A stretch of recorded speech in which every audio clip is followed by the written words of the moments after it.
Welcome to పిడిటివి. ఈరోజు మాజీ ముఖ్యమంత్రి వైఎస్ఆర్ కాంగ్రెస్ పార్టీ అధినేత వైఎస్ జగన్మోహన్ రెడ్డి గారు ప్రెస్ మీట్ పెట్టడం జరిగింది.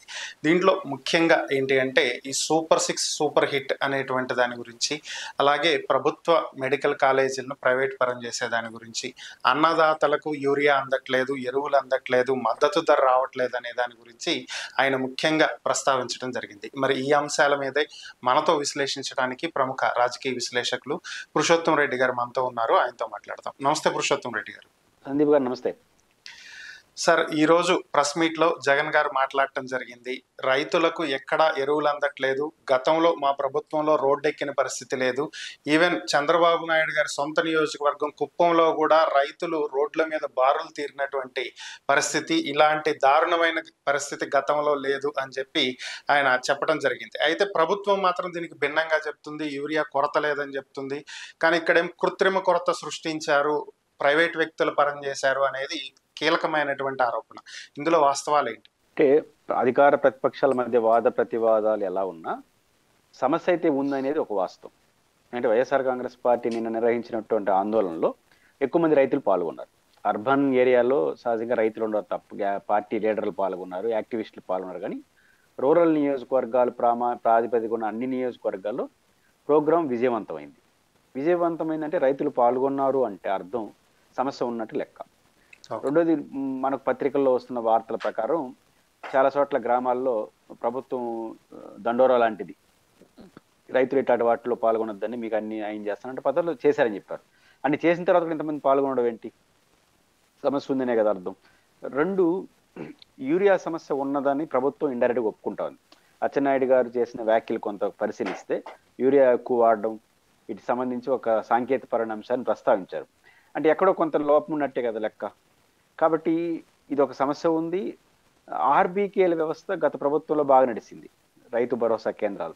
దానివల్ల ఏమైందంటే మానిటరింగ్ ఎప్పటికప్పుడు రైతుకి ఆ కేంద్రాల నుంచే యూరియా, ఎరువులుతో పాటు మందులు, ఇతర అవన్నీ కూడా వచ్చేసినాయి. కాబట్టి ఇవన్నీ విత్తనాలు అవన్నీ సప్లై చేశారు. గిట్టుబాటు ధర సందర్భంలో ప్రైవేట్ మిల్లర్స్కి, ప్రభుత్వానికి, రైతుకు మధ్య మానిటరింగ్ చేశారు. ఇట్లా ఒక సిస్టమ్ ఉనింది.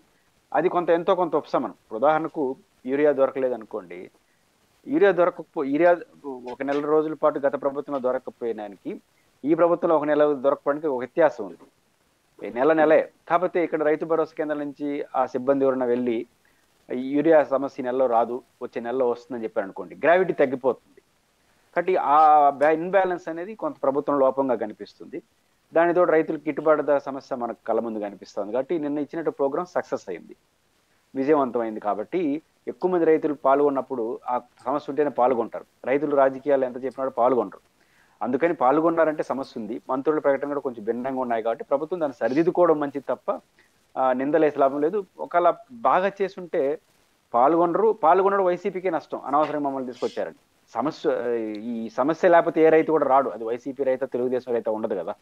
కాబట్టి సమస్య ఉందనేది నిన్న రైతుల ఆందోళన బట్టి అర్థమవుతుంది. ప్రభుత్వం దాన్ని రెక్టిఫై చేసుకుంటే మంచిది. ఓకే. సో అలా అయితే ఆర్బీకే కేంద్రాలు మీరు అన్నట్టు గత ప్రభుత్వంలో కీలకమైనటువంటి పాత్ర పోషించవచ్చు. అలాంటి ఆర్బీకే కేంద్రాలని ప్రభుత్వం ఎందుకు నిర్వీర్యం చేసేటువంటి పరిస్థితులకు వచ్చింది? అంటే నిర్వీర్యం అనే అంత తుది నిర్ణయానికి రాలేం, కానీ కొంత దాన్ని గ్రావిటీగా దాని యొక్క ప్రాధాన్యత తగ్గించేస్తాను. ఇప్పుడు ఆర్బీకేలో 10 మంది సిబ్బంది గతంలో ఉన్నారనుకోండి, వివిధ డిపార్ట్మెంట్లు కోఆర్డినేట్ చేసుకుని ఇబ్బంది ఉంటారు. ఇప్పుడు దాన్ని తగ్గిస్తున్నారు, దాన్ని 7కు తగ్గించడం. రెండోది, సెంట్రల్ కొంచెం కుదించే ప్రయత్నం చేయడం వల్ల ఏమవుతుంది, దాని ప్రయారిటీ కోల్పోతుంది, ఆ ప్రాధాన్యత తగ్గిపోతుంది. అందువల్ల ఆర్బీకేల వ్యవస్థ ఒక మంచి వ్యవస్థ. రైతు భరోసా కేంద్రంలో పేరు పెట్టుండొచ్చు, మీరు ఇంకొక పేరు పెట్టచ్చు. కాబట్టి ఒక రైతు భరోసా కేంద్రంలో రైతులకు సంబంధించినటువంటి సమగ్రమైన నాలెడ్జ్ ఇవ్వడానికి కావాల్సిన సిబ్బంది వ్యవసాయ విశ్వవిద్యాలయం, హార్టికల్చర్ యూనివర్సిటీతో కొలాబరేట్ చేసుకొని జరగడం వల్ల రైతుకి సమస్యకి మధ్య అనుసంధానం చేస్తుంటారు. ఆ వ్యవస్థ మంచిది. దాంట్లో ఏదైనా లోపాలు ఉంటే సరిదిద్దాలి, పేర్లు అంటే మార్చుకోవచ్చు, ఇంకా బెటర్గా కూడా చేయొచ్చు.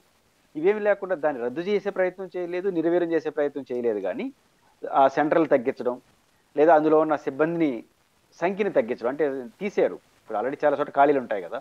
ఒక ఆర్బీకేకి గత ప్రభుత్వం 10 మంది పెట్టడానికి ఒక 2-3 తగ్గించడం, ఇంకో చోట అడ్జస్ట్ చేయడం. దీనివల్ల ఏమైందంటే దాని ప్రయారిటీ కొంత తగ్గుతా ఉంది.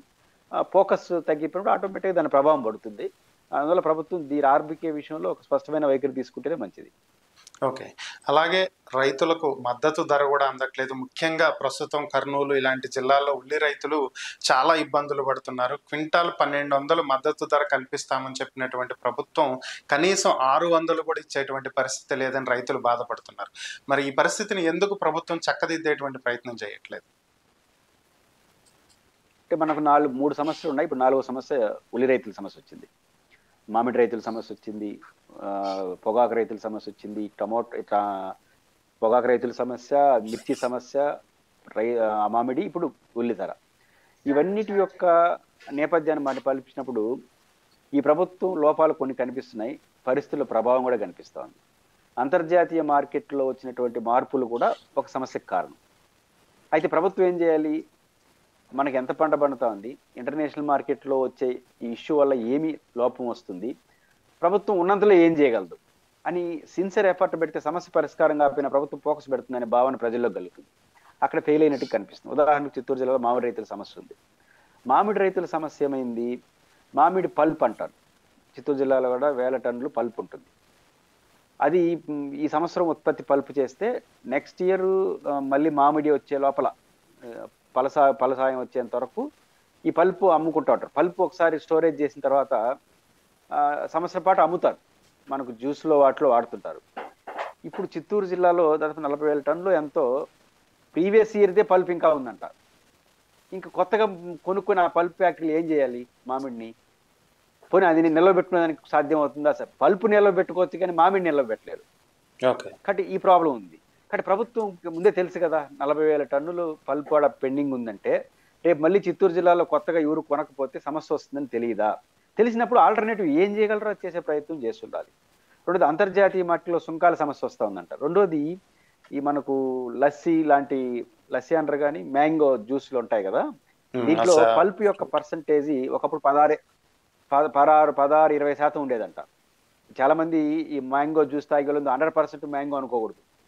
దాంట్లో అన్ని రకాలు కలిపిన తర్వాత దాంట్లో పల్ప్ యొక్క పర్సంటేజీ 16 to 20% ఉంటుందంట ఒకప్పుడు. ఇప్పుడు దాన్ని ఆ కంపెనీలు 8% పడేసినారట. అంటే ఇంతకుముందు 1000 టన్నులు కొనేవాడు 500 టన్నులతోనే ఆ పర్సంటేజ్ వచ్చేస్తుంది. అంటే ఇంటర్నేషనల్ మార్కెట్లో వచ్చిన సమస్య, ఈ పరిశ్రమలు పల్ప్ను వాడే పద్ధతులు, పెండింగ్, ఇవన్నీ చంద్రబాబు గారు సృష్టించింది ఏం కాదు. సమస్య అట్ట ఉంది, మీరు ముఖ్యమంత్రిగా ఉన్నారు. ఇవన్నీ ఉంటే కొత్త సమస్య వస్తుందని ముందే గెస్ చేసుకొని ఫోర్కాస్ట్ చేసుకొని మీరు చేయగలిగింది చేసుంటే రైతుల్లో ఇంత వ్యతిరేకత. అట్లా ప్రతి సమస్య కూడా అట్లే చూడాలి. అది మిర్చి అయినా ఇంకోటైనా మిర్చి పొగాకు కూడా ఇంటర్నేషనల్ సమస్య ఉంది. అప్పుడు ప్రభుత్వం ఏమంటా ఉంది? ఇంటర్నేషనల్ సమస్య ఉందంట. ఇంటర్నేషనల్ అంటే మీరు కొనండి మళ్ళీ తీసుకోండి అంటుంది డబ్బు. కాబట్టి ఇట్లాంటివన్నిటి ఉంటాయి, మల్టిపుల్ రీజన్స్ ఇచ్చే సమస్య ఉంది. ఆ సమస్యని గెస్ చేయడం, ఫోర్కాస్ట్ చేయడం, సమస్యకు తన వైపు పరిష్కారం చూపడంలో ఉంచినటువంటి నిర్లిప్తత ఈరోజు ఈ సమస్య కారణం అవుతోంది. Okay, thank you Purushottam Reddy గారు. ఈ అంశాల మీద మీ విశ్లేషణ అందించినందుకు ధన్యవాదాలు.